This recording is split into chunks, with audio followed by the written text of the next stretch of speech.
Hey, it's Sterling K. Brown from the Hulu original series Paradise. The next chapter begins as Xavier's search for his wife takes him above ground, and what he finds will change everything. It was never just about the bunker. Tune in and discover the truth lies outside. Paradise, the official podcast, is now streaming, and stream Paradise Season 2 on February 23rd on Hulu and Hulu on Disney+. Are you a lifelong fan of General Hospital? Are you a new fan who wants to know more about the history of the show? Do you enjoy talking about the show with others? Do you find yourself yelling at the TV? Is your self-care an hour a day in Port Charles? If so, we invite you to join hosts Amanda Kimmel and Shannon Coach at the place where all the hidden conversations take place and secrets are revealed. Meet us at Pier 54, a General Hospital fan podcast. Hello! Hi! Welcome to the General Hospital recap for April 7th through 12th. Sorry, I forgot what I was doing. I was going to say, do you have a secret podcast I don't know about? You stumbled over that there. 2025. We have just one Port Charles pipeline. It's from Vinny. Hey, ladies, I just wanted to reach out and say thank you. My dad recently passed away, and he gives us thank you to Amanda for your condolences reply and the podcast. So I'm assuming that he might have posted that on Facebook. I'm sorry. I've been keeping Facebook off of my phone. Oh, a lot just to keep my mind. So Vinny, I'm sorry. And I'm also sorry for your loss. And the podcasts I listen to and perform on have been very cathartic for me. I've been watching because he also has his own. Right. And they just started a new one on that new Beyond the Gates. Yes, Beyond the Gates. I still haven't watched that show yet. But I've been watching GHD daily on DVR, and I've been loving these stories lately. I can let you in on some behind-the-scenes info. I don't know how he gets this behind-the-scenes info. Right? Except for, okay, so I did happen to read this one because typically Vinny will write us personal stuff, right. And he's someone that we communicate with pretty regularly. Yes. So I did open it and read it, whereas typically I snooze everything so that when we read it the first time, it's on here. So I did find an article, though. It says the anniversary episode was written while Leslie Charleson was still alive, and Frank wanted and intended for her to be there to receive the honor of the new wing, since she was a cardiologist by trade. When she passed, obviously she couldn't be there, so that's why it was alluded to that Monica was too sick to come. Anyways, thank you so much for the escape from the real-life drama that I've been going through, Vinny. Aww. Amen. And that's kind of why I have this thing on my newsfeed on Facebook. It's called the Newsfeed Eradicator, and it's on my desktop. I've had it probably over 10 years. I don't see newsfeed on my computer, on my laptop. I only see it on my phone. Oh, okay. And it replaces your newsfeed it's like an extension on Chrome. I know that they also have it for Firefox and Safari. I'm pretty sure. But it replaces it with an inspirational quote. And oh, nice. Let me see. Let me pull it up right now. So I've been trying to be way more intentional about my time that I'm spending on it and not just doom scrolling. Idleness is only the refuge of weak minds and the holiday of fools. And that is from Philip Dormer Stanhope. But it changes each thing. Is if I were to open it again, it would be a different quote. So now I have to intentionally re-download Facebook and go on it and then delete it. So yes. So that is probably how I missed that. So I really, really am sorry. But according to Daily Soap Dish, General Hospital spoilers, Dr. Monica Quartermaine Cardiac Wing 62nd anniversary episode honors Leslie Charleson legacy. And it says, there will soon to be a Monica Quartermaine Cardiac Wing at General Hospital. The soap is preparing for its 62nd anniversary episode. The installment will honor Leslie Charleson's enduring legacy on the show. However, this doesn't mean that GH is ready to let go of Monica just yet. The episode, which will air April 1st, was written before Leslie Charleson passed away in January at the age of 79 and will highlight Charleson's contribution as the iconic character. Charleson's actual memorial episode is still being worked on and will air sometime down the pike. The original idea for this episode was to include Charleson in the festivities, but the actress passed prior to filming. That makes me so sad. So that sucks. Because we talked about that after Jackie passed away. They knew. That's why... Right, exactly. I mean, she was 40 years, so I'm sure that they were planning on honoring Bobby in some way anyway, but to make the entire nurses ball the way that they did. I mean, obviously, I'm not looking forward to the episode all about Monica because I hate the fact that she's no longer with us, but I can't Do you wait think to. Kanan will come back? Oh, that would be very cool. But I can't wait to see how they do it because they keep referencing her. Like even this week, Drew said something ridiculous about how Monica come here, and I was like, "What is wrong with you? Right. Monica's not coming to your house. We've already talked about how sick she is. Yes, the kids need to go to the Quartermaine estate." And so I just wonder, like, how much longer we're gonna keep having those references, like she's just sick at her house before they do the actual memorial. Yeah. But I'm sure it'll be beautiful. That'll be an episode we'll both be bawling our eyes out at. Oh, yeah. Like, I'm really glad they did not do it for the anniversary episode Right. and that they just honored her. Yes. Yeah, I like that they stuck with the original intention. Yeah. So, I don't know. That's just sad. It is sad. But in other news, this week on April 10th, it was 40 years since the debut of Anna Devane. That's crazy. Oh, I mean, it was only a few years after I was born. I was a year and a half, almost to the day, actually, when Anna Devane debuted. Wow. Right? Yeah. No. Hold it. Yes. 40 years or 45 years? No, 40 years. 40 years. Yeah. So I would have been 5, and you would have been 3? I would have been 2.5. I'm sorry. I would have been turning 3. Okay. That's where I got the half from. Okay. Sorry, the Monica thing kind of threw me, and now I can't math.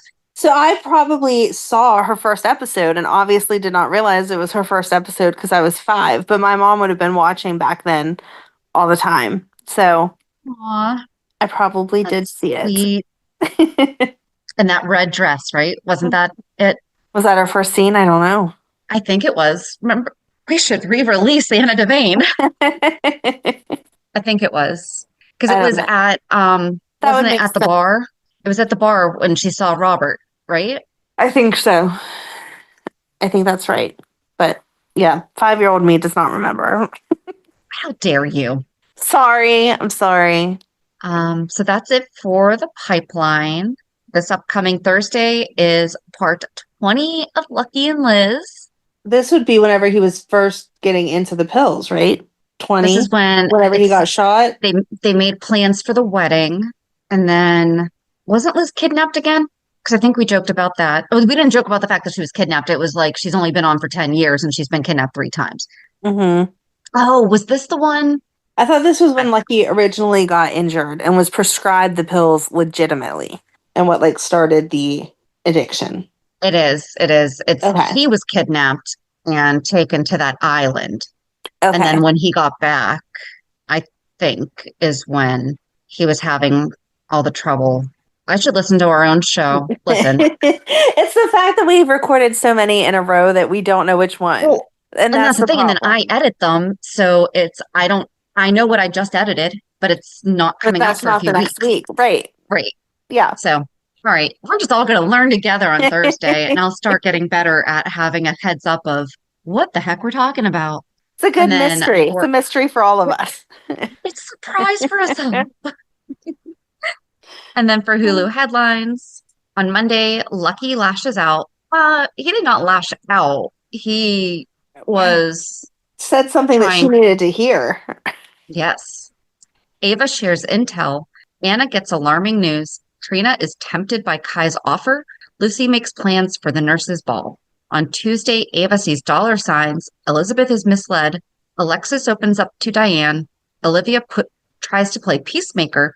Lulu and Dante have it out. On Wednesday, Christina pleads with Sonny. Alexis is thrown for a loop. Cody presses Lulu. Sidwell extends a job offer, and Curtis warns Laura. On Thursday, Vaughn briefs Jocelyn. Jordan pitches her plan to Laura. Natalia makes a confession to Sonny. Tracy issues a warning, and Nina advises Willow. And then on Friday, Jason intervenes with Carly. Willow is shaken. Sasha bonds with Danny.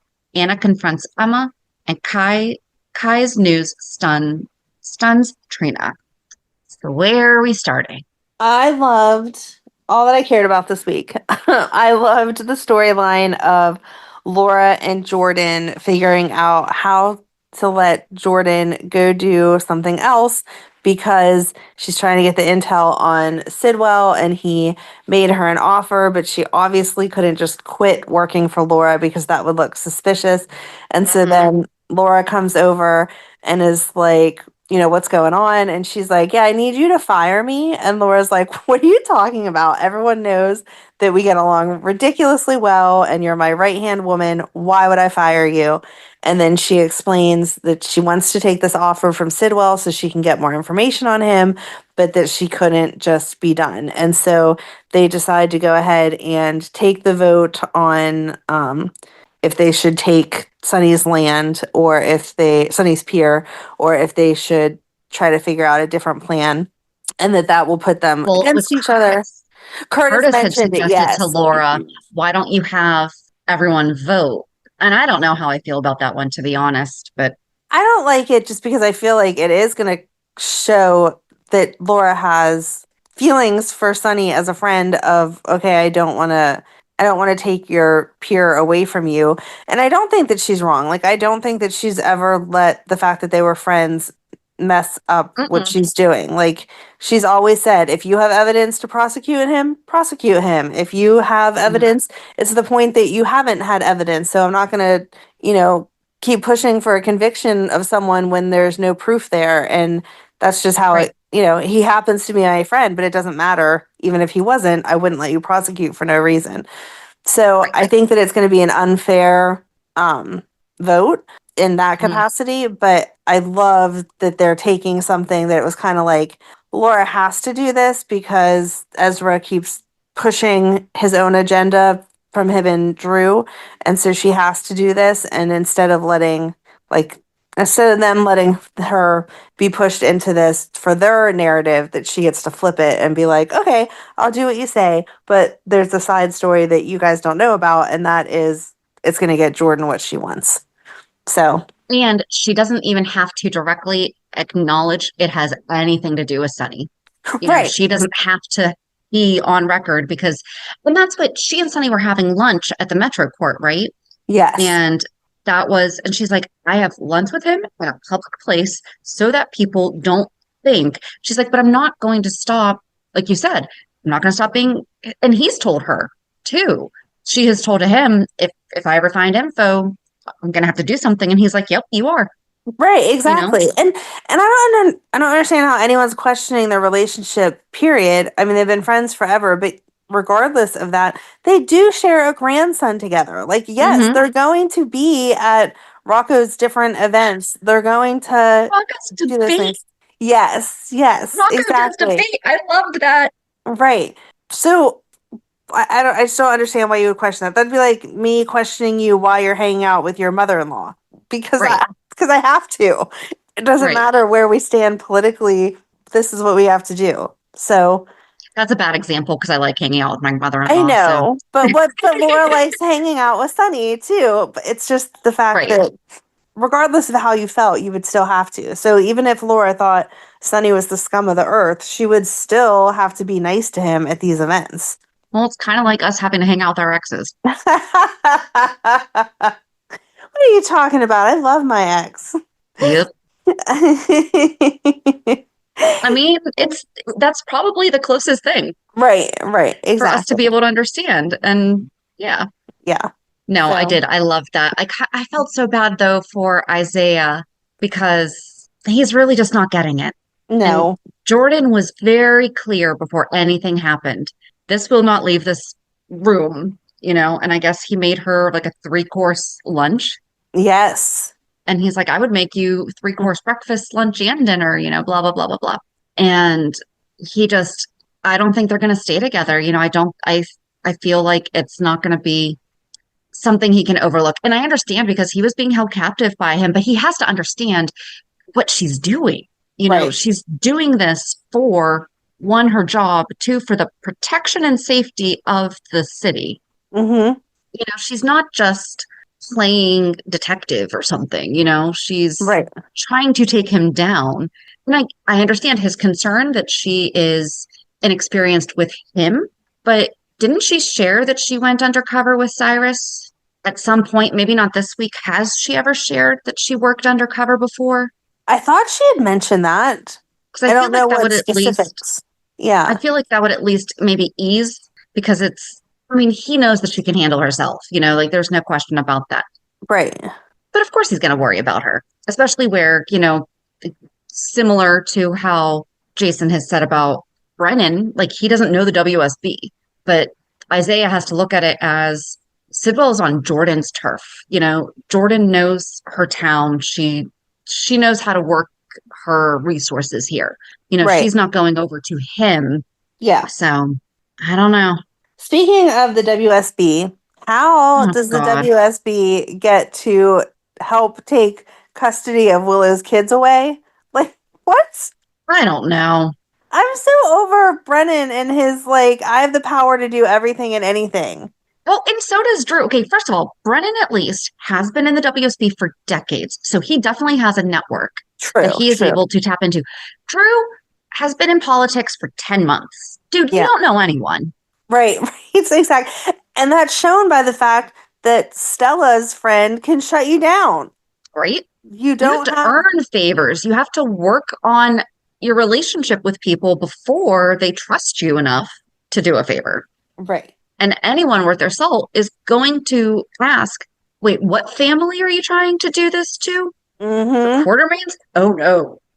Right. And why? Why are you trying to take down the Quartermaines when you are claiming to be part of their family? That doesn't make any sense. Why would I align myself with someone that next week may be attacking me? Which is all you're showing if you're going against your own family. But I don't know. I know that the WSB is supposed to be a very powerful agency. I understand that Brennan would have connections, like whenever he did all the bombing stuff to get Jason and them out of there. Okay, that all makes sense. But he says to Carly this week, oh, you shouldn't let Willow, just do whatever she wants to do. If you're concerned, go over there, tell her how it is, and just know that you have the backing. Don't be afraid to tell her that you have the backing of the WSB. And I'm like, what? Yeah. So he and Sidwell talked this week, though, and it was very brief. And he mentioned the bombings. Mm-hmm. What was that entire conversation? I feel like I was just lost because it was just it was a quick convo when Sidwell said something about you can't bomb here the way that you did over there. I didn't understand the point of it. Was it I got away from you, and you can't just bomb me here? What was it? I feel like it was just to kind of blur the lines and confuse us as to what, question what the relationship is. Because he told him that the guy that was suspected of bombing Sonny's place was killed.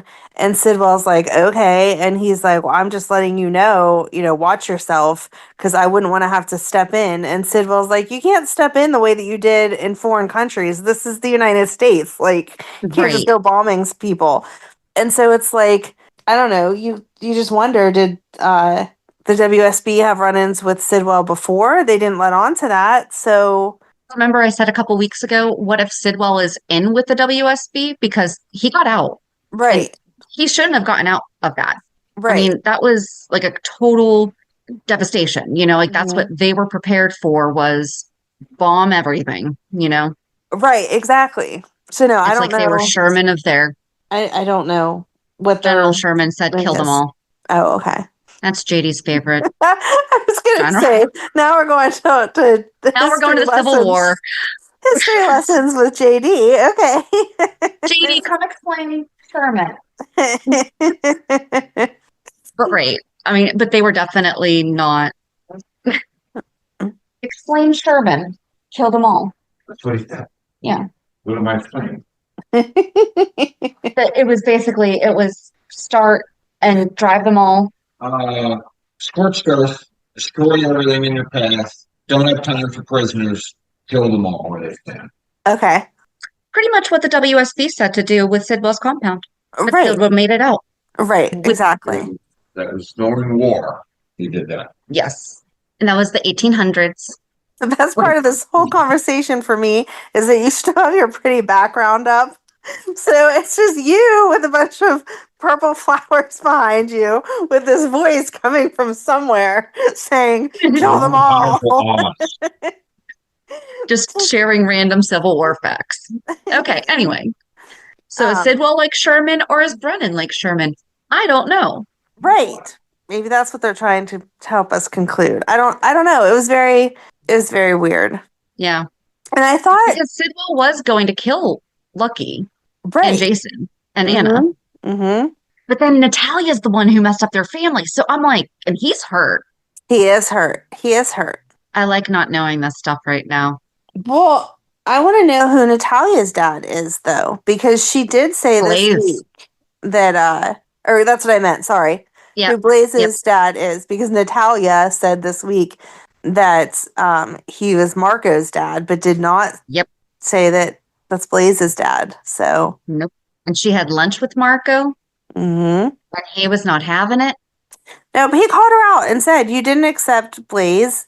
Like, you humiliated her in front of, everyone, because there was the press release about all the nasty stuff you said about her and her girlfriend. You don't support me. You're mad that I won't go on and to have this singing career that I don't want. And you're mad because I'm not living the lifestyle that you think I should be living. So I have no time for you. She said he's wasting his talents. He's a lawyer.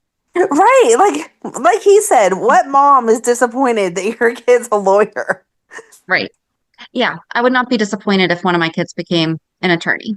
Right. However, if he's working for his dad, I can understand her being, because I think he's a plant. I don't think that he has good intentions. I think that he is dirty. Yeah, I agree. He seems shady. So, but if she doesn't know that, or if she's not sure of that, I mean, it's hard to not support your kids. And I could see if he was saying he was unhappy, then you would want to say, stop doing what your dad's telling you to do, follow your musical career, because that's like where your heart is. But he's saying he's happy. So you got to trust that he's doing what he wants to do. He's obviously an adult. It's not like he's a child or even a young If your adult. kid is happy doing questionable things, you should say something. And so if he is assisting his father in whatever shady dealings he's a part of. But she doesn't know that yet. She didn't call him out on it. So I'm assuming that she's not sure. And I'm not sure that she's 100% clean either. Like when she said to Sonny that she wasn't reporting back, I did believe that, but I don't know that she's not 100% innocent. Yeah, exactly. Like you wouldn't hide that information from your friends if you were completely clean hands. Well, and Sonny called her out on it. It was first, he was like, why were you talking to Sidwell?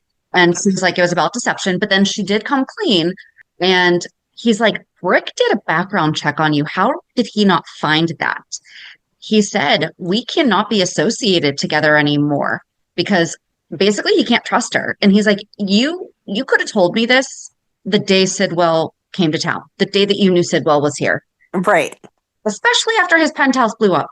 Yep, exactly. At the very latest, it should have been after the penthouse blew up.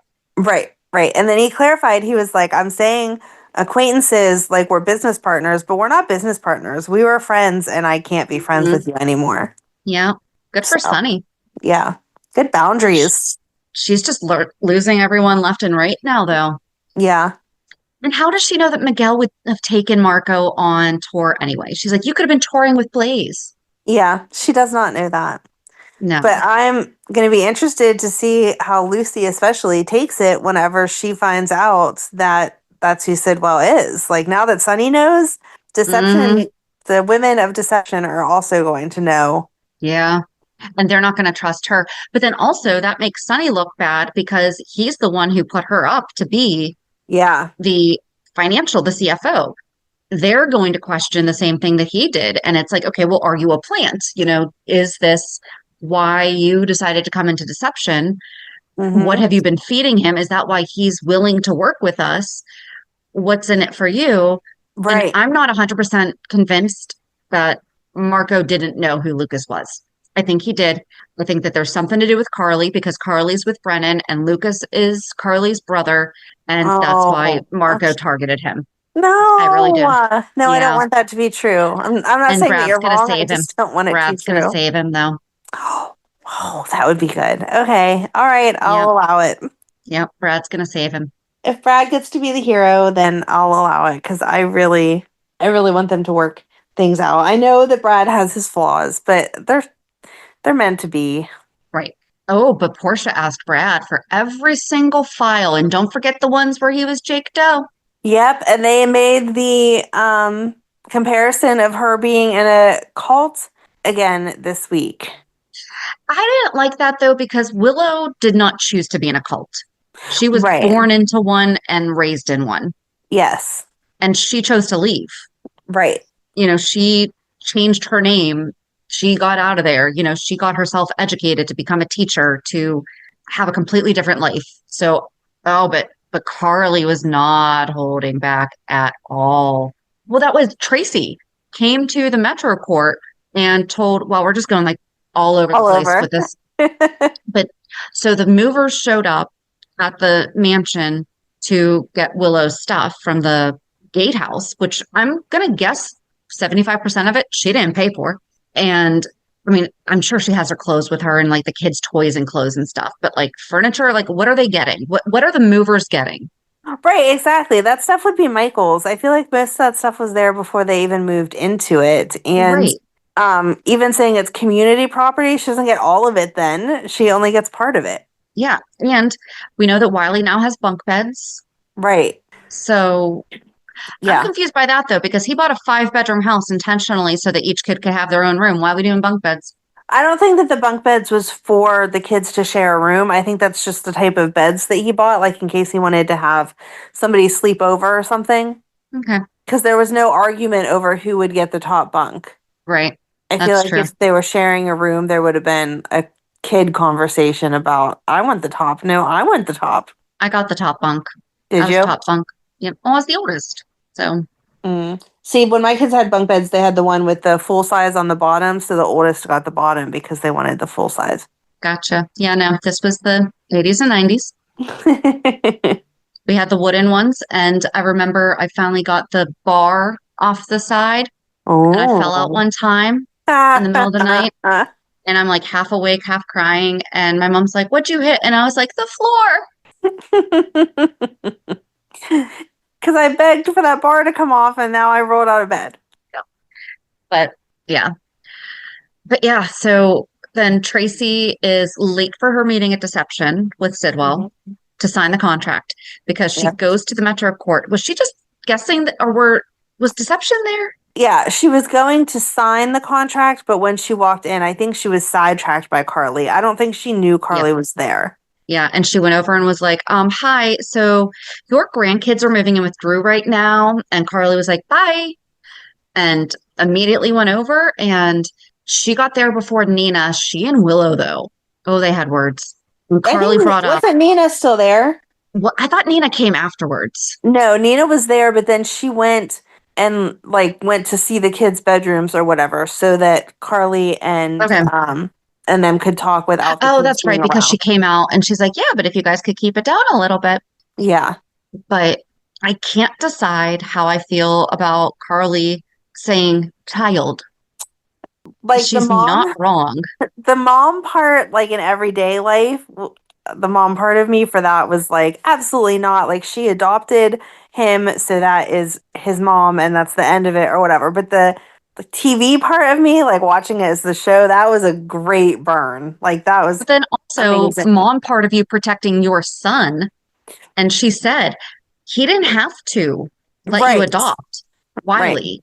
And, you know, especially where when they decided to do that, they weren't together, right? Right. Like, they were.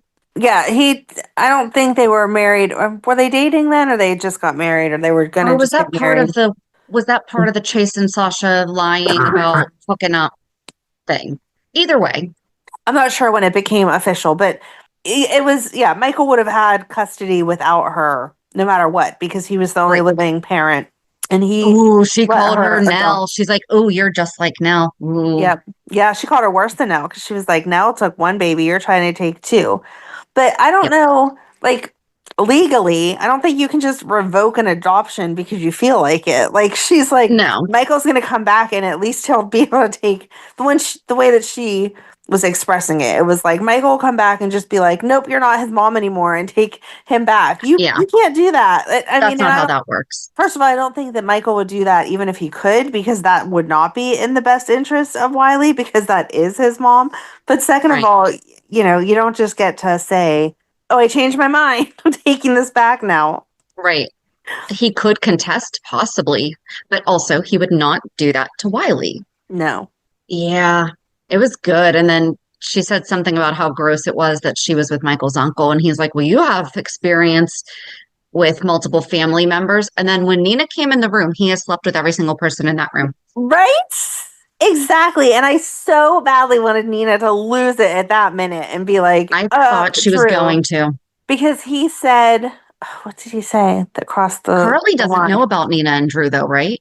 Carly does not know about Nina and Drew. But when he made the comment about Michael will have to come back and fight for his kids himself, like it was Michael's choice that he's not there right now, I was hoping that would make Nina mad enough that she would be like, wait a second, you just crossed a line. Because I know her and Michael didn't get along, but I think that she knows that Michael's like a good dad and was a good person, and certainly was not there because he wanted to be. It was, he's getting treatment for burns. Like, come on. Right. That he would not have had, because he would not have been at Sonny's discussing his pending divorce from Willow had she not slept with Drew. Right. Do. Yeah. She says that she has never been happier than she is with him, and they're moving in. Oh, she finally said that they're in love. She was like, I will apologize for being in love. And then they like had that look between them like, oh my, she's never said that before. I'm sorry. In my opinion, you should not be moving in with someone in a romantic way if you're not in love with them, at least. Like, what? Yeah, the kids still, we don't know that the kids know that they're even dating. Right. Like, isn't Wiley's definitely old enough to be like, Mommy, where's your bedroom? Right. I agree. And Scout too, not that Sam and him were still together when Scout was little, but she knows that Michael and Willow were together and that's like Wiley and Amelia's mom and dad. So why is her dad hanging out with his nephew's wife? That's just weird. Yeah. Both those kids are old enough. Amelia's too little, but the other kids are absolutely old enough to be like, it's odd that you guys are sharing a bedroom. Why don't we live with Daddy anymore? Because Daddy's in a hospital in Germany. So we're going to live with Uncle Drew, great Uncle Drew. Yeah. And this 5-bedroom house is not big enough, so I'm going to have to share a bed with him. Right. And then they can be like, maybe you can get bunk beds, Mommy. Right? Mom, can you have the top bunk? Right. Maybe that's why he has bunk beds. Willow's going to sleep in the bottom one. There we go. And then sneak off to Drew's room in the middle of the night. That's just disgusting. Oh, yuck. No. I think that might be it for all of that. We kind of crossed a lot of it all kind of connected with its ridiculousness. Yes. But I feel like it's all good ridiculousness. Like, it's juicy. It is. So Tracy told Jason that if he's going to be living there, he needs to be defending his family more. Like, he should have been involved in the crypt. But she wasn't. She was firm about it, and she was like, yeah, you should have been here, but she wasn't as berating as she typically would have been. Yeah, they've definitely softened towards each other. And we saw that because he was talking, so the conversation started, him and Sasha talking about Willow, and that's whenever she said, oh, it was like she went from the cult of Dawn of Day to Dawn of Drew. And then they started talking about the baby and stuff, and she said she was going to move out on her own. And he said, you can do what you want, but I wish that you would stay here. And then she asked him, well, why would you say that whenever you've distanced yourself from the Quartermaines for so long? And it was really like sweet and heartfelt that he talked about, you know, they drive each other crazy, but they always have each other's backs, and that he could have never showed Danny the, you know, big family without the Quartermaines. Like, he just didn't have that. Well, and that's the thing, too, though, is that it's completely different now. And if he didn't have Danny, he wouldn't be living there. Right. and he's doing what his son needs him to do. Yes. And it just so happens that it's working out well for him as well. Right. And then he did pull the Monica card. He said, I'm not trying to make you feel bad, but it would be nice if Monica could be around her grandchild, regardless of if she thinks it's my kid or knows that it's Michael's. So. Right. I thought it was very sweet. Yeah. No, I liked that he was finally able to see the big picture and admit that the Quartermaines definitely have their faults, but there's some good points of them too. And then that's when Nina texted him and was like, you need to get to Drew's now. Yes. And Carly was going to slap her across the face, and Jason grabbed her arm. Yep. He was like, nope, you need to get out of here, girl. Yeah. I didn't disagree with anything that Carly said. I just don't think that she should have gone over there and said it. I don't know why Brennan told her you should go be assertive, blah, blah, blah. I think that Sasha had the right idea. Not that she had talked to Carly, but just that general line of thinking of just let it all go. And then when Michael gets here, he's going to have major grounds to change everything. Right. Yeah. Because if you waited till Michael got home, Michael could take her to court and be like, I was in Germany getting treated for burns, and my family was offering everything they could to help her, even though they weren't seeing eye to eye. And she still went and moved my kids into my uncle's house. Now, Willow is going to have ammo of, well, his mother came to my house screaming at me and almost slapped me. Right. No judge wants to hear that. I'm sorry. No, they don't. They do not. They do not care. So, not good. Just skimming. I really think that covers a whole lot. We could continue with the Quartermaine family. Lois is back. Yes. And her and Brooklyn are okay-ish enough. I don't know. It's willing to fake it till they make it. Yeah, I guess that's a good way to put it. But I don't know. I understand Brooklyn not telling about the baby to protect Lois's relationships with all of those people, Olivia and Sonny and whatever. But I really think the main reason is the fact that they can't do anything about it. They should not look up that child. Yeah. Period. This is not going to go well at all. No, but I really don't want that to be the storyline that they end up figuring out. Because that's going to hurt Gio. He doesn't know. What if we were trying to figure out who Gio was going to perform with at the nurses' ball? Ned. And Lois is going to have the pang of Ned doesn't know that that's his grandson. Oh, okay. What if... Oh, that's right. Brooklyn can't sing anymore. No. Chase, Ned, and Gio all sing. Yeah, they could. Perform together. Yeah. Apparently Trina and Kai are going to. Yes. Yep. Because originally Trina said she would not perform, and Kai was like, well, I will. Yep. He's like, this sounds fun. Yeah. She's like, you're crazy. And I guess he's decided to go ahead and have the surgery before hearing from Portia. Right. Because he's just decided no time like the present. And still isn't, as far as we know, has not discussed this with his parents, because he said that he hadn't talked with them about it yet. Right.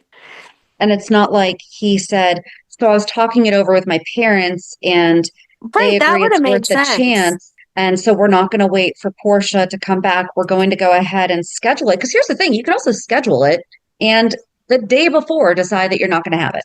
Right. And he hasn't had a consultation with the doctor yet.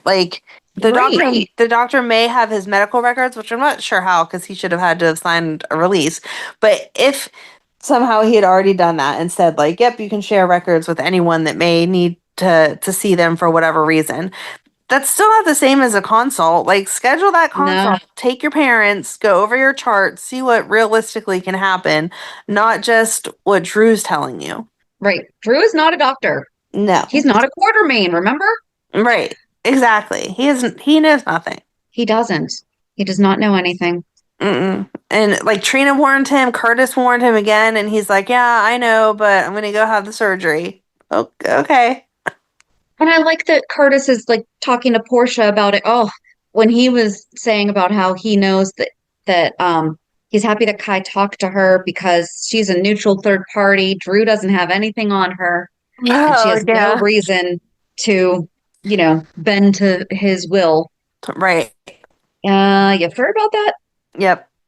I hope that they redeem Portia, though, with having her figure it out. If there is something with Drew's not really Drew or something weird happens somewhere, she's having Brad get all those records. I hope that we finally get to see her be smart and be like, wait, this doesn't make any sense. Hold on, let me back this up and Well, figure it here's the out. problem is that we have seen her be smart. They've just made her stupid. Right. I guess I should say let her be smart again because we know Is she's this capable. Portia's season of stupidity? Like, only the women go through the seasons of stupidity. Right, exactly. Can we have her out of that where she can be like, wait, I am a doctor. I have a brain. These don't match up. Let's figure out why. Hmm. Do not, like, as much as I love Brad, do not have Brad look at the stuff and be like, wait, you were right to question it. This looks wrong. But at the same time, we need Brad to be redeemed. We need for once, like, He could help review the records with her. I would be okay with that. But the end conclusion, it needs to be her that solves it. We need to Okay. see that she is smart again, please. but she has to give Brad credit. She has Okay. to say, Brad brought this to me. Something seemed off. He's not a doctor. Yes. And so, we looked over it and I did some more research because I would Okay. assume as chief of staff that she would have easier access to some stuff that the rest of them Right. don't. But Brad was who brought it to her attention. Yes. I just don't want them to use it like Brad is taking it to Lucas to look at because as much as I want him and Lucas pushed together, I don't want Yeah. Lucas to be the one that figures it out. I want Portia to get this herself. Oh, do you think that Sidwell has anything to do with Drew if it's not really Drew? And that's why he has Drew in Congress. And so that way he can kind of infiltrate it. Ooh, that would be really good if they went that deep. But then that also means that he would have had to have had something to do with that McConkey dude. Lately, no matter what John did, he knew that a very intense samurai from feudal Japan was in his living room, waiting. As John held meetings, the samurai's hand gripped his katana. As John sipped his hot caramel latte, the fires of revenge burned patiently. And so John would return home, open his book, and end their wait. Warrior ran screaming in the opposite direction. Amazon. Bring a book to life. Yeah. I don't know. I don't know. Mm. Because I could see Sidwell needing the experience of a Navy SEAL. Right. Hmm. That would be interesting if they all loop together, but I'm not sure. I like when the storylines all wind up being together. Yeah. Like in the end. And well, that was the thing. Who was it? Portia? I think it was Portia said, is there anyone that Drew isn't trying to blackmail or something like that? Yes. What else? Okay, here's my nitpick. Why is Liz not painting? Somebody get her an art kit. Right? She has to be laid up for all these hours. Yeah, like why doesn't she have didn't- art supplies? She I is getting didn't- some snacks though from Aiden. Yes, that was funny. That Lucky was sneaking them in. I didn't like that they made Christina visit her and made it seem like it was only out of guilt because I do think that because Christina is working with Lucky that she does care about Liz. You know what I mean? Right. Like even though you may not have a relationship with your coworker's spouse, you do end up caring about them because you hear your coworker talking about them. And so Right. Liz has been around enough to see and hear the story of Liz and Lucky, and she sees that Lucky's obviously falling for Liz again. And then Liz was in this accident, whether she caused it or not. She's in pain, she's laid up or whatever. Yeah, you would take something to your coworker's significant other. Well, and she even said, didn't Liz help her during her loss? Yes, and Didn't she she helped. say that? Yes, and that she helped that day in the park whenever Ava was trying to take Avery. Yeah, so there was plenty of reasons why. Right. Yeah, I didn't like. I saw where Lucky was coming from whenever he asked, but I really didn't want it to be that was why she was visiting. Right. And Lucky needs to talk to Alexis to let Alexis know that the car has already been destroyed. But it hasn't. Ava got it. She said that she has it in a secure location because that's what Alexis said. You've ruined chain of custody. So you can't prove anything. Because what if you broke the cut the. But did she really? Because the guy at the impound said it was already squished. He said that there was no number, there was no location for it, and that means that it Oh, was made into a little cube, yes. um, or Okay. flat, whatever it is. But if maybe somebody who doesn't have money paid him off, Okay. Okay. I thought that he knew for sure that it was already squished. And so Ava said that she had it at a undisclosed location just to mess with Alexis. I didn't think that she actually had it. okay, so that's a really good question because both one of them could be true. I think that she does have it, and I think that the reason it wasn't on the list is because it's actually just no longer there. But the Okay. guy's thinking no one comes and gets these cars that have been totaled. Right. Why would you want a car that was totaled? No, see, I was thinking that it was already squished, but Alexis wouldn't need to, like, Alexis wouldn't know that right now. She's going to be so upset by the accusation and want to hush Ava up that she's not going to go ask questions because that might have people wondering why she's asking questions. And so Okay. she's just going to be like, Ava said that she has it, so I need to prove, or I need to not stir the pot. Here's the money, just stop. And Yeah. instead, Okay. that Ava doesn't really have it. Because if Ava doesn't have it, then it could actually go to court and she could have a good case of, like, you did not see Christina cut those lines and you cannot test the car to see if the brakes were cut or not because it's Yeah. swished already. We did find out that Ava and Rick's cars do look alike, though. Yes, which thank you So- for clarifying that because I was really like, how would she not know what her sister's father's car looks like? Although, if you're in that kind of a mental state, It may not matter. Yeah. right, it's more of a, she was so fixated on the car that's in Ava's spot Yeah. is obviously Ava's because it's assigned. Right. And Ava could have gotten a new car that morning, True. True. But Lucky, ooh, he yelled at her. Yeah. She needs to take the blame. And he said it's not Ava's fault because she was trying to blame Ava. And he's like, no. Yeah. Yeah. He was definitely the voice of reason this week of you cannot blame this on anyone but yourself. Right. And he even said, he's like, I don't think you're actually even sorry. Yeah. And she's like, but I snapped after the confrontation. And yeah, that's when he went to the impound to find his girlfriend's wallet. And that's when he Right. found out that Yes. her had been, well, because he called her down there after he came in while she was with Liz. And he was like, here's the cookies. He's like, hey, Christina, I have to talk to you about some Charlie stuff, Yeah. And then she texted Molly and Alexis. Did she text them?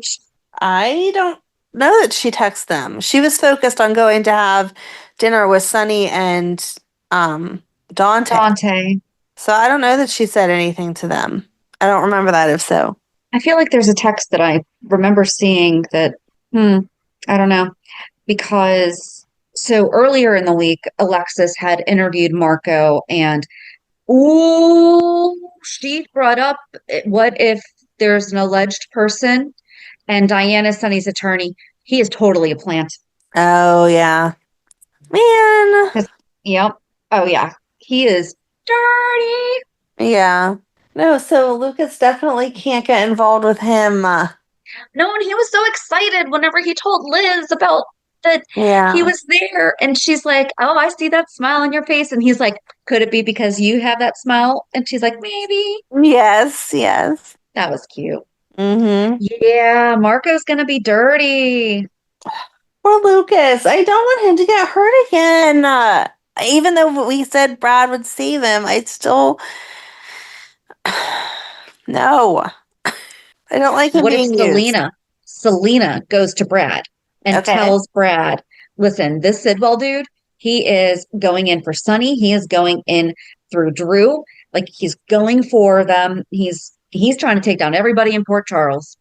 Yeah, but I don't know that Brad can go to Lucas and say anything because Lucas is going to be like, it's none of your business. And why are you accusing people of bad stuff whenever you've done bad stuff? Yeah. I was trying to think. I'm like, I don't feel like Brad's ever really. Yeah, I don't have to like get there where it's a real bad situation before Brad will be able to step in. because it'll have to be hard evidence to show, not just speculation, or Lucas will never believe him. Yep. Okay, well, I just wrote the next 2 months. Or that's our summer story. Yeah. I did like that Ava went and Liz was nice to her, Yes. answering questions. Mm-hmm. And then Ava went to Rick. Ooh, and that's when she figured out that it was Christina. Yes. I did love that Liz was like, was it Lucas who was like, why do you have like an issue with Ava? And she was like, I don't have an issue with Ava. I'm just tired of Ava being like, me and Rick are together. Me and Rick are together. Like, I'm not a threat. I don't want Rick. Can you please stop whining about it? Right. But I think that Ava was legit, like, glad that she was okay.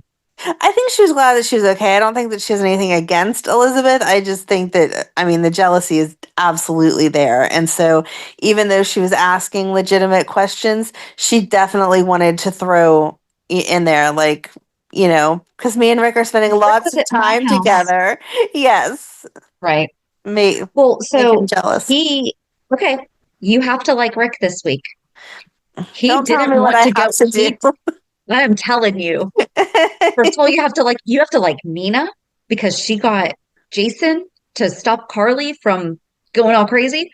Her and Rick didn't want to go after Christina because he didn't want to hurt. So I'm not gonna like Nina right now because she is holding the key that could blow this up, and she's still protecting herself. And she's held on to it long enough. For a while, I got why she was waiting or why she wasn't saying anything, but now it's just getting out of hand and ridiculous. We're at the point where it needs to happen. Exactly. So I don't like that she didn't come clean with that. I do like that Rick was like, no, I don't want to mess up Molly and Christina's relationship, and I don't want to mess up Christina any more than she already is, because she is actually devastated by the loss of the baby, and that's not fair to do. Right. But well, and I also think that part of it too was he was around the corner when she and Ava were having this exchange. So he heard what Ava said to her. Exactly. And if he hadn't been there, he might not have, but he saw both sides of it, and he's like, oh shoot, so that's how Christina fell out the window. Right. Excuse me. Yeah, absolutely. Ava crossed a line whenever she talked to Christina, and not that it justified Christina's actions, but it definitely pushed her to, of course she was going to be ridiculously angry. You can't say that stuff to someone and not expect them to be so mad. But, you know, Ava's like, well, we don't have to turn her in. I can just negotiate something with Alexis. And then she goes to Alexis and is like, here's a nice video for you to watch. And I did like how Alexis kept her cool. She was like, yeah, that video doesn't prove anything. And if you have the vehicle, like you said earlier, that messes with the chain of command or chain of ownership or whatever. So yeah, custody. There we go. Thank you. I knew where you were going. Yes. So I might have said chain of command earlier. I'm not sure. I don't know which one you said, but I knew what you meant. So we're all good. As long as we know what we're talking about. Exactly. But yeah, I liked that Alexis kept it together in front of Ava and was like, yeah, you got nothing. Go ahead, go to the police. Until she said, or I could just go to Molly and let her know that her sister tried to kill her dad. And then Alexis was like, oh man, I don't know how to keep it together with this one. Yep. And then Alexis went and retained Diane's services. Yep. And told her everything. And Diane was so really not shocked because she said something and she's like, oh God, what'd you do? She's like, nothing. She's like, what did Christina do? Right, exactly. But she told her, you know, you and Sonny have gotten her out of everything. Yes. And I mean, to be fair, I feel like rescuing your daughter from a cult is probably a good parenting move. But so let's name the things that they have gotten her out of. They got her out of a cult. Yeah. They got her out of an abusive relationship where the guy was beating the crap out of her. Yep. What else have they gotten her out of?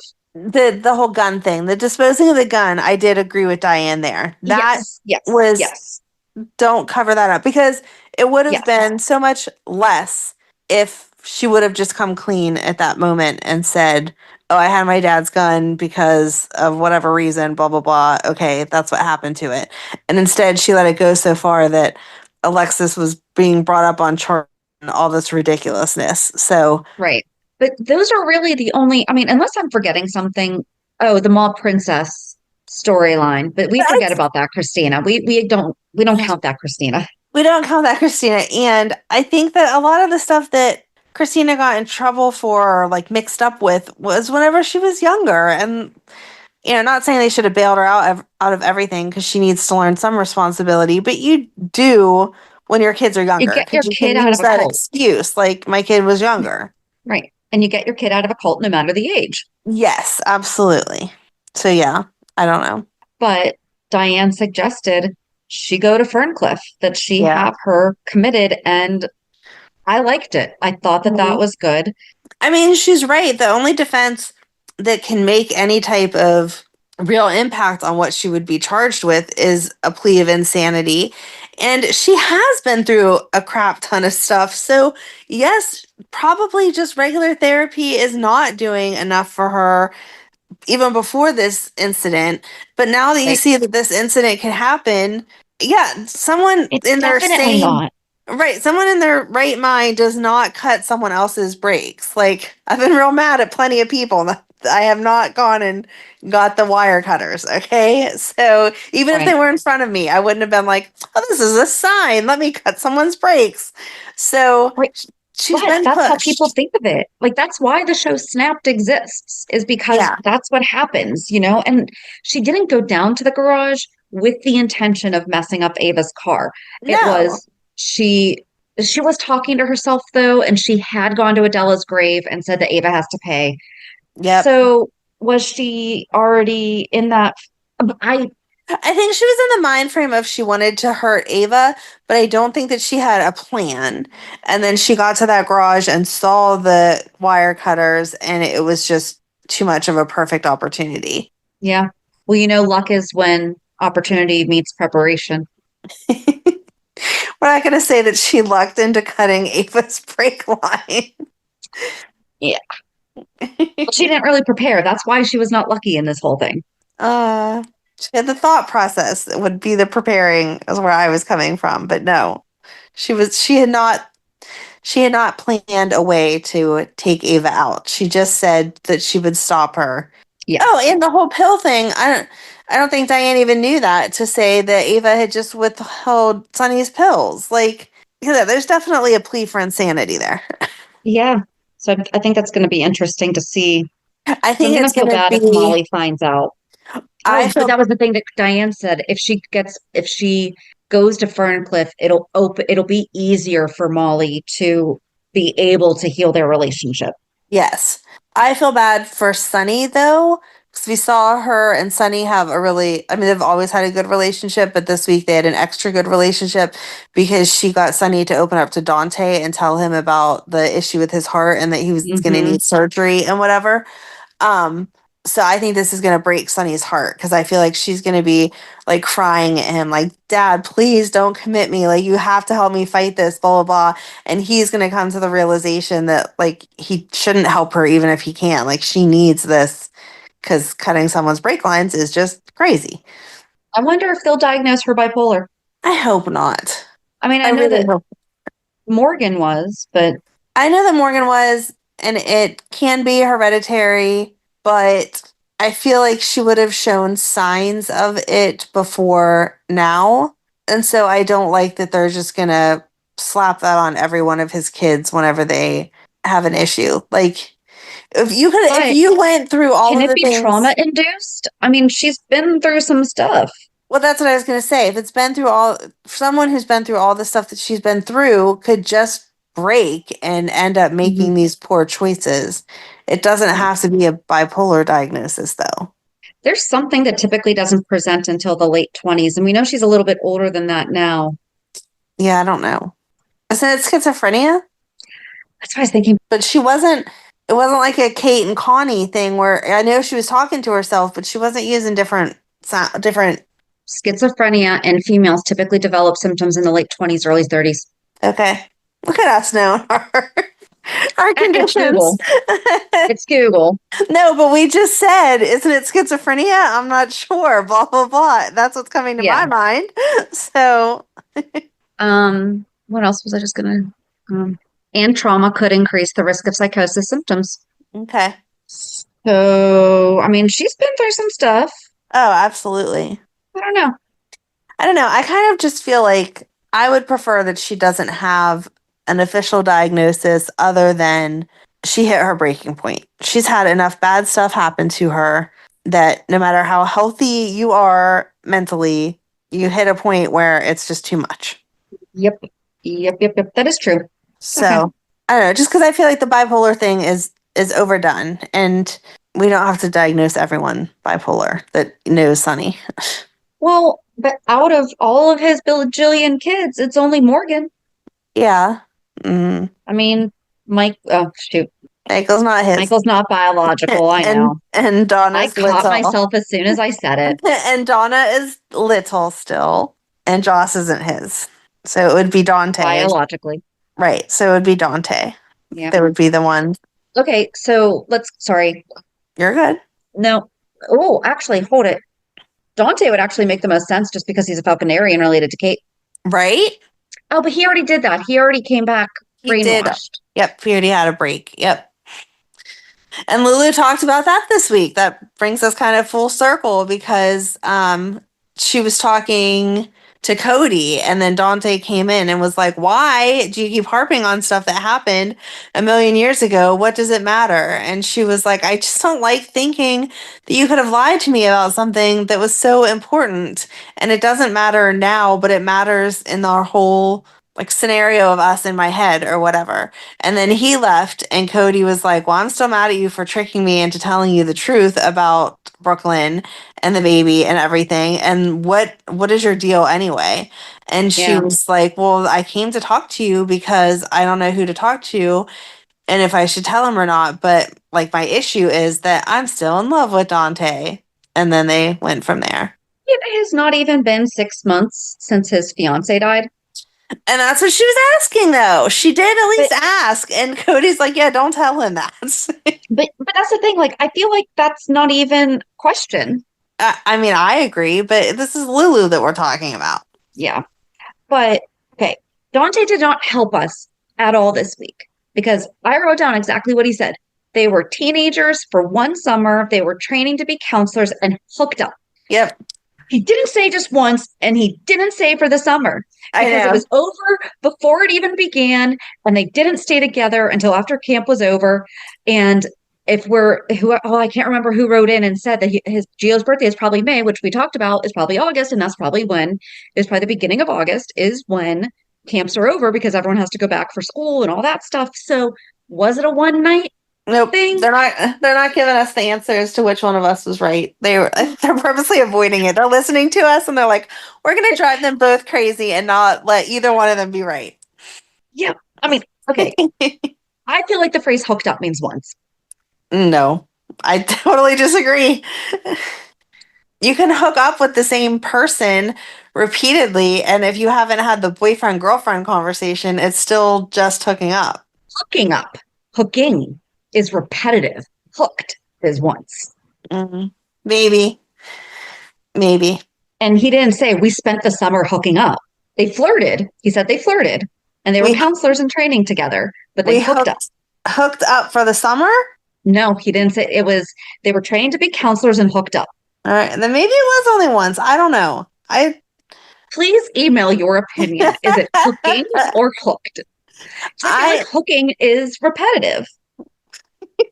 Please stop yelling the word hooking. That means something different. In General Hospital land, it's also literally using a hook. Exactly. It means multiple things. Like Ava was hooked. That was a one-time thing. Ava was hooking people. Very true. Very true. I don't know. Like I'm standing by what I said. They flirted and I think of it as like they went the beginning of June. They flirted all June. Then they started hooking up for the whole month of July. Probably fireworks caused their first hookup. And then they hooked up for all of July. And then August, they were still supposed to be there for a few weeks into August, like until the kids would go back to school, which used to be the like end of August. And True. instead she left the beginning of August because sometime during their hooking up in July, she got pregnant. See, I think they flirted all summer and it just happened. And then, like, the next week, well, no, she knew she was pregnant because Cody took her Yes. and he knew. Yes. So I picture her like they weren't supposed to leave camp until the end of August. I picture it like she left 2 or 3 weeks early. So it would still be that she got Dante didn't say pregnant. that, though. Dante didn't even bring up that she left early. He did not know. No, he didn't. So I don't know. But I mean, it would still mean that she got pregnant obviously pretty quickly because even if it was just a summer, whether they hooked up or were hooking up, it wasn't a whole lot. It only takes one time. I know, but I just mean as far as their relationship status. But I think that's also why Dante didn't see it as a big deal because it was a one time. It happened. Maybe he thinks Brooklyn left because she was like, oh, what the heck just happened? And so he never brought it up with her because, you know what, we're just going to pretend like that never happened. And Dante said, like, nothing came of it. Good for Lulu for being able to shut her mouth for a minute. Yep, for once. Mm-hmm. I don't know. I'm curious, but I think you're right. I think we're never going to get an answer. It's like the Tootsie Roll Pop question. So I guess the answer is 3. There actually is an answer to that question. It's 3. No, there's a real answer to that question. What's the answer? I don't know. You have to Google it because I don't know. So Madeline has this game, not to get into reality check already, but Madeline has this game. It's called Outsmarted, and it's actually super cute because you can play it with the physical board game or you can play it with an online board game. So like I could send you the link and we could play the game just on our phones. Like you use your phone for it, whatever.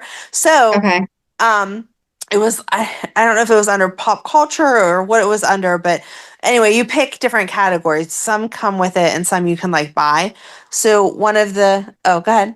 The study at the University of Michigan concluded that it takes 412 licks to get to the Tootsie Pop. There you go. Well, and we're discovering this on 412 Day. Yay! 412 licks, and that was conducted in 1996. Now, according to Google, it ranges from 144 to 1,000. And it was a study published in the Journal of Fluid Mechanics suggested around 1,000 licks per centimeter of a diameter. I think that this one was like, I think the answer was like 300 or something. But anyway, so it asked the question, it was in pop culture or something. It asked the question, how many licks does it take to get to the center of a Tootsie Pop? And that's what I said. I was like, why 3 wasn't a choice? And I was like, why is 3 not on here? That's the answer. And Madeline was like, I don't know what you're talking about. Like, pick an answer that's on it. And so, I picked a lower answer and then it like gives you like where the answer came from, like why that's the right answer or whatever. And so it came up and it quoted some study and it was like, no, it takes, I thought it was 300 and some was what they had said. But if I ever get the question again, 364? That sounds right. Okay, so there's multiple things. Fluid mechanics study is the study in the Journal of Fluid Mechanics estimated it takes approximately 1,000 to reach the center of a lollipop. Student experiments, so several students' experiments, and one study said it took an average of 364 using a licking machine, while a group of students at Swarthmore School averaged 144 licks. There are several factors that affect the licking. I'm sure there are. It's the size.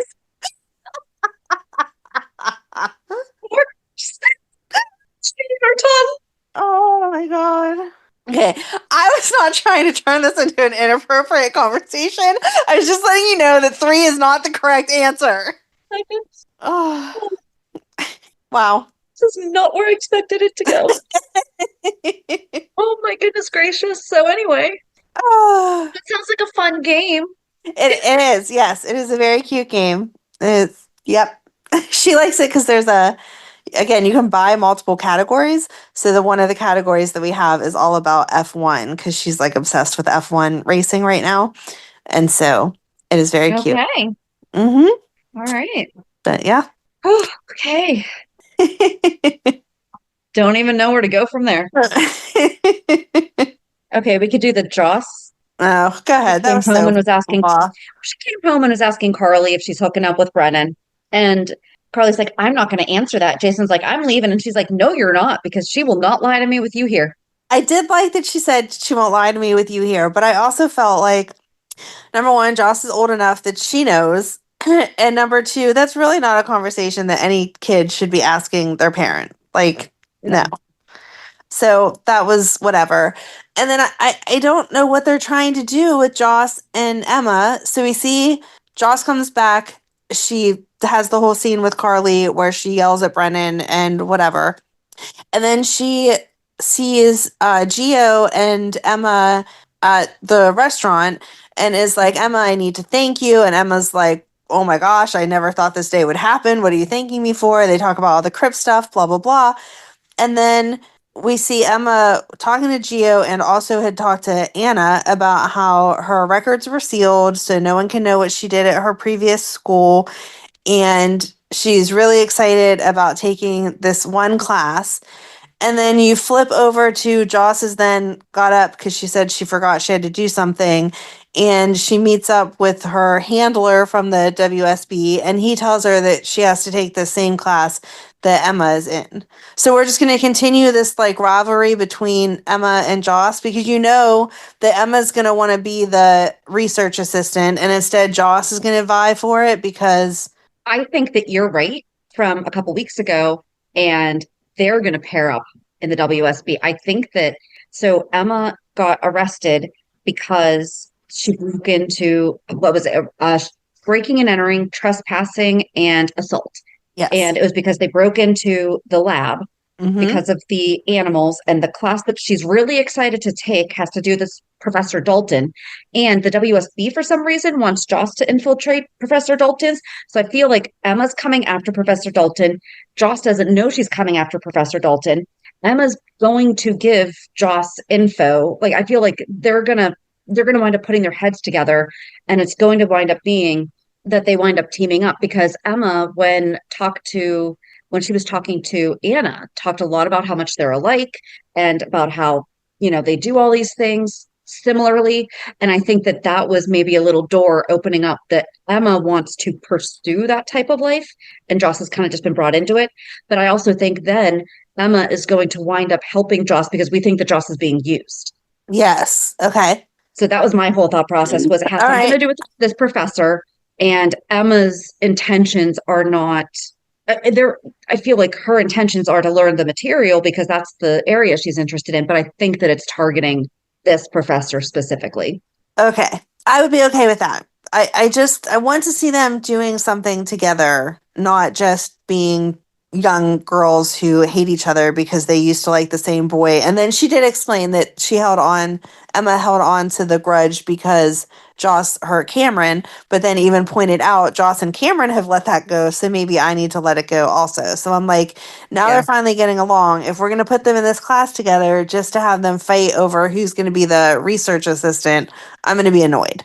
Yes, I agree. I hope that it's more than that. Yes. Because Anna and Emma had a great talk. Mm-hmm. I really, really liked it. I thought Emma did a great job of advocating for herself and saying, yeah, I probably didn't go about that the right way. I didn't really mean to hurt him. And I think about it all the time that I really could have killed him.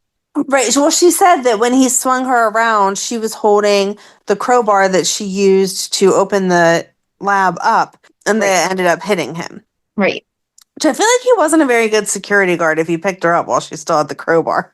Not saying he deserved to get really hurt or die, but like, dude, maybe he should have grabbed the arm that had the crowbar in it first. Right, exactly. Restrain properly, okay? Right. All right. Oh, and that was the thing, Brennan. That was the very first thing that happened this week was Brennan told Anna that Valentine's safe and that the ADA Turner wants her file, and they sent her everything, and it was like heavily redacted, basically like her birthday and maybe her shoe size was in it. Yes. Okay. Is that it? I was going to say, is there anything I feel like, although we were all over the place, it looped together, and I think we covered everything. I think so too. Reality check. So what's your reality check? What did I do this week? Oh, so Tuesday was my first Penguin game. Like I said last week, went with Matt and his girlfriend and Ryan, and it was fun. Our Penguins won, but I felt bad for Matt because he liked the other team too, and so I wanted it to be like a close game, and instead, Chicago did not score anything, and so I was like, man, that wasn't as much excitement as I wanted or whatever. But it was a fun night out. And then, did you learn anything that you want to share with the rest of the class? No, there's three periods in hockey. I assumed that. Yes, there I is. thought that all sports were four, and Okay. they're not. So there you go. There was girls behind me though that were like talked through Amanda. the entire thing, and I felt a little bit smarter. What's baseball? Oh, is that 5, 6, 7, 8, 9, 10? I have no idea. 9 innings. Oh, okay. There you go. You didn't know that baseball had 9 innings? I knew it had a lot because it goes on for a while, but I don't know. Well, because it can go into extra innings. Yeah. Right. Yeah, I knew there was like overtime for everything. I just didn't know how many it was split up into. Look, I go to little kids' football games because of Madeline cheering. That's what I know.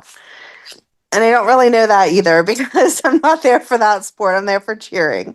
But that's okay because I felt better because there were some girls behind me that were talking the entire game about anything but hockey.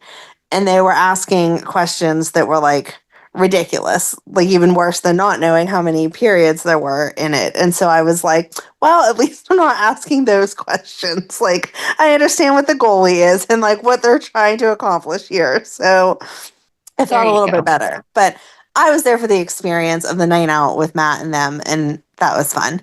And then this weekend, like that we're in, was Madeline's last dance comp of the season. And so we just got back from Johnstown, PA for the final comp, and she scored well. Like there's 3 levels, gold, platinum, and diamond, and she got platinum for all of her numbers, and she got first overall for both of her group dances. So she's very happy. Some new pins for her dance jacket. So she was happy, but I was glad that I was one of the lucky ones. She performed yesterday and today, so I still have my Sunday where some of our other dance friends will be there until 11 o'clock tomorrow. And I just don't have that dedication to be there through 11 o'clock tomorrow night. So well, you've done that though. You've had the long weekend. I have, but I'm glad that the way this one runs, like the more professional dancers start this afternoon and run all the way through tomorrow. So I'm glad that Madeline is not quite at that level yet because I would be whining all week about how exhausted I was if I had to be there till 11 on Sunday. But yeah, all in all, another kid week, but it was fun. How about you? Not really anything fun. I like your face when you're literally looking at your schedule trying to find out what you did fun. I'm like, well, I mean, we did yoga like we do every Wednesday. Oh, this morning, my daughter and I, we were supposed to do it yesterday afternoon, but there was a situation that needed to be taken care of at the school. But there's a new person at the school who sat in on the IEP meeting, and her daughter is a photographer. And so they were like, we'd be happy to look over her stuff. And so like they looked through her photos, and we were supposed to talk with her yesterday. So she was supposed to sit with my daughter at school and I was going to Zoom in. But then it wound up being flipped, and she offered up. She's like, I can do it tomorrow morning. I know you're going out of town next week. I'm like, it can wait until I get back. And she's like, no, she can start. I'm like, okay, cool. If you're willing to give us an hour on a Saturday morning, I'll do it. Yeah. And so we talked to her this morning, and she gave her some pointers about focusing and cropping and lighting. And immediately, as soon as we got off, she's just going around taking pictures of the dog and the cat. So, I love it.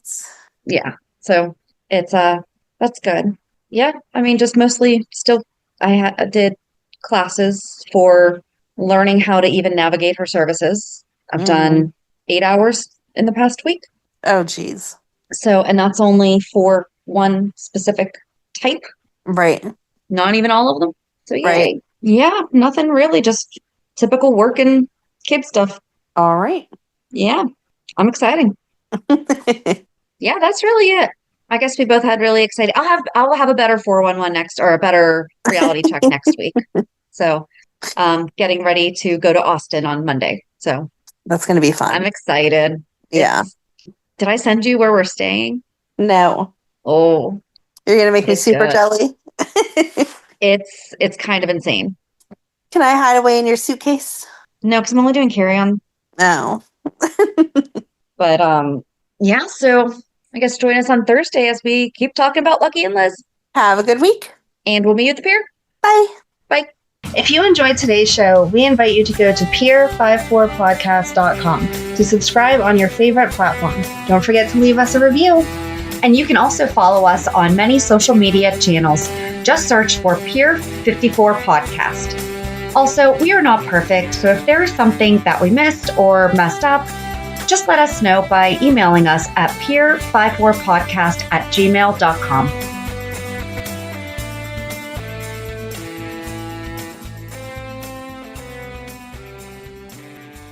It's tax season, and at LifeLock, we know you're tired of numbers. But here's a big one you need to hear. Billions. That's the amount of money in refunds the IRS has flagged for possible identity fraud. Now here's another big number. 100 million. That's how many data points LifeLock monitors every second. If your identity is stolen, we'll fix it guaranteed. One last big number. Save up to 40% your first year. Visit LifeLock.com/podcast for the threats you can't control. Terms apply.